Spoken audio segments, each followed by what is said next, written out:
बिस्मिल्लाहिर्रहमानिर्रहीम। ये बीफ मसाला बिहारी बोटी की ऑथेंटिक रेसिपी है। ये बोटी बहुत ही जूसी और टेंडर है।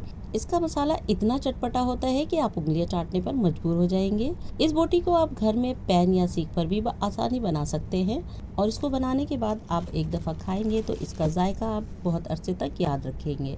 अस्सलाम वालेकुम, टेस्टी फूड विद सलमा में आपको खुश आमदीद। तो चले मज़ेदार जायकों के जहान में, जहां आज मैं बना रही हूँ बीफ मसाला बिहारी बोटी, जिसके लिए मैंने 1 किलो बीफ की बोटियाँ ली हैं।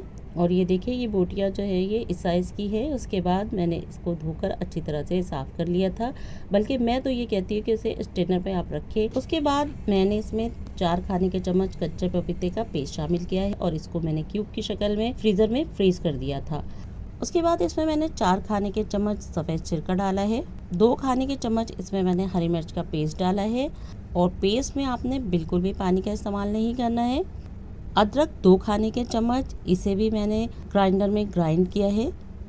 लहसुन 2 खाने के चम्मच, इसे भी ग्राइंड किया। अब एक बात याद रखिए कि आपका मसाला जितना सूखा होगा, ये बोटियाँ इतनी ही अच्छी बनेंगी।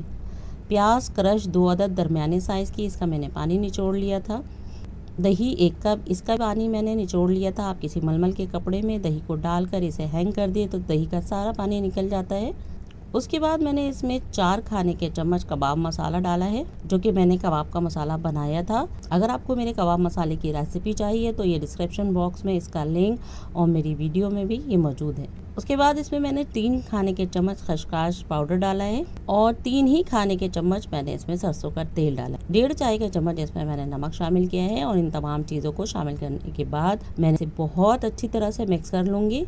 इन मसालों को बहुत अच्छी तरह से मिक्स करने के बाद अब मैं इसे 4 घंटे के लिए ढककर रख दूंगी। मैं यहाँ पर 4 घंटे के लिए ढक रही हूँ क्योंकि मेरे पास टाइम नहीं है, लेकिन आपने इसे 24 आवर्स रखना है और कम से कम आपने इसे 6 घंटा ज़रूर देना है। ठीक है। अब उसके बाद फिर मैं इसे 4 घंटे के बाद इसे एक अच्छी तरह से मिक्स करूँगी। मिक्स करने के बाद मैं इसे सिकों पर परो लूँगी।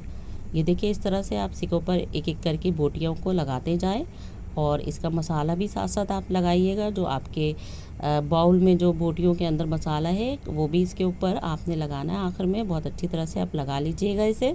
एक बात आप ध्यान में रखिए कि इन बोटियों को बहुत अच्छी तरह से आपने मिक्स करना है, इसको पूरा टाइम देना है, तो ये बहुत ज़बरदस्त सी गलावट के साथ ये जो है बोटी आपकी बनकर तैयार हो जाएगी। इसी तरह हम इन बोटियों को सारे सिकों पर लगा लेंगे। जब तक मैं इन सीखों पर बोटियों को परोती हूँ, आपसे एक गुजारिश और एक इल्तमास है, अगर आपको मेरी वीडियो पसंद आ रही तो मेरी वीडियो को लाइक और चैनल को सब्सक्राइब करके बेल के बटन को टच कर दें ताकि मेरी तमाम वीडियो आपको वक्त पर मिलती रहे। फिर मैं एक पैन में 2 खाने के चम्मच मैंने इसमें कुकिंग ऑयल शामिल किया है और ये कुकिंग ऑयल सरसों का तेल है।